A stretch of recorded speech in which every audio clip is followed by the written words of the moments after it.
વાલા ખેડૂત મિત્રો, દોસ્તો આજે તારીખ છે 30/9/2025 અને એમાં આજે આપણે આવ્યા છીએ રીંજપર ગામે, જે હાલ મારું જ ગામ છે. અને આપણે જે બિયારણ છે એ ત્રણ પ્રકારના બિયારણ, જે બોડીગાર્ડ, ઉષા અને ત્રિલોક, ત્રણ જે બિયારણ છે એ સારી એવી આ સાલની અંદર ધૂમ મચાવી રહ્યું છે. ત્યારે એમાંના આજે આપણે આવ્યા છીએ ખેડૂતની વાડીએ. તો પહેલા તો ખેડૂતને આપણે એનો પરિચય પૂછીએ અને પછી બિયારણ વિશે પૂછીએ. તો પહેલા તો તમારું નામ બાપુ? જાડેજા કિરીટસિંહ સરદારસિંહ. બરોબર છે, જાડેજા કિરીટસિંહ સરદારસિંહ, અને રીંજપર ગામે એની વાડી આવેલ છે દોસ્તો.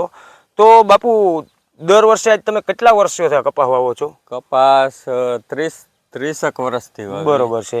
હવે તમે 30 વર્ષથી વાવો છો અને આ સાલ વાવ્યો છે, એમાં તમને કેવું, આમાં રિઝલ્ટ કેવું દેખાય છે? ઘણો ફેર છે, ઘણો ફેર છે, સારો છે. દર વખતે બગડી જતો, બગડ્યો નથી. આ સાલ બગડ્યો નથી. આમ કેરીની માત્રા ને આ તે સિરીઝ ને એ સારું છે, એ સારું છે.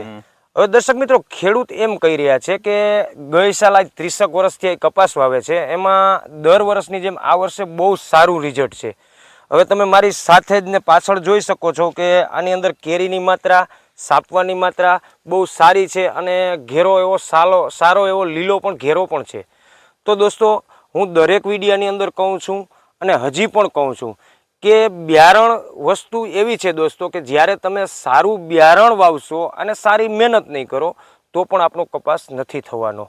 અને સારી મહેનત કરતા હશો અને સારું બિયારણ નહીં વાવો તો પણ આપણો કપાસ નથી થવાનો. એટલે આ બંને વસ્તુ હોવી જરૂરી છે દોસ્તો.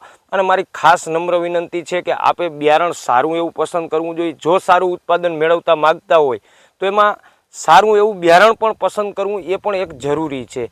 અને કિરીટસિંહ, આપણે કદાચ 2026માં કદાચ કોઈ ખેડૂતોને આપણે વાવવું હોય તો તમે શું સલાહ આપશો? કદાચ આ બિયારણ વવાય કે ન વવાય? વવાય. બરોબર છે. હવે દર્શક મિત્રો, ખેડૂત એમ કહી રહ્યા છે કે કદાચ 2026ની અંદર જે પણ ખેડૂતો બિયારણ કપાસ વાવે છે એ કોઈ પણ ખેડૂતને વાવવું હોય તો આ બિયારણ સારું એવું છે, સારું એવું ઉત્પાદન આપે છે. ગઈ સાલ પણ સારા એવા આના રિઝલ્ટ હતા દોસ્તો. 20 મણથી માંડી અને 36 મણ સુધીનું ગઈ સાલ પણ આ કપાસે ઉત્પાદન આપ્યું હતું. તો મારી નમ્ર વિનંતી છે કે આપે સારું બિયારણ પસંદ કરો, સારી ખેતી. હા, ખાસ હવે હું તમને વિડીયાના માધ્યમથી થોડી એવી આ ઘેરાની માહિતી પણ આપું અને વિડીયો બતાવું કે કેવું કેનો ફાલ ફૂલ, કેવી કેની કેરીની સાઇઝ છે, કેવું હાલમાં સાપવું છે અને કેવો એનો ઘેરો હાલમાં ઊભો છે. એ તમામ ચીજ હું તમને વિડીયોના માધ્યમથી બતાવવાની કોશિશ કરું. તો ખાસ આખો નમ્ર વિનંતી છે કે વિડીયો જોવો અને વિડીયો જોયા બાદ કદાચ આપને એવું કોઈ પણ વ્યક્તિને થાય તો રૂબરૂ પણ તમે મુલાકાત લઈ શકો છો. ખેડૂતના પર સંપર્ક નંબર નાખે, સંપર્ક નંબરમાં તમે એને પણ પૂછી શકો છો. તો ખાસ નમ્ર વિનંતી, બિયારણની પસંદ ખેડૂતને પૂછીને કરવી જોઈએ, ના કે કોઈના કહેવાથી. તો જય હિન્દ, જય ભારત. તો દોસ્તો, તમે જોઈ શકો છો આ કિરીટસિંહનો ઘેરો છે અને સારી માત્રામાં ફૂલ, સાપવા, કેરી તમામ ચીજ આપના વિડીયાના માધ્યમથી તમે જોઈ શકો છો દોસ્તો.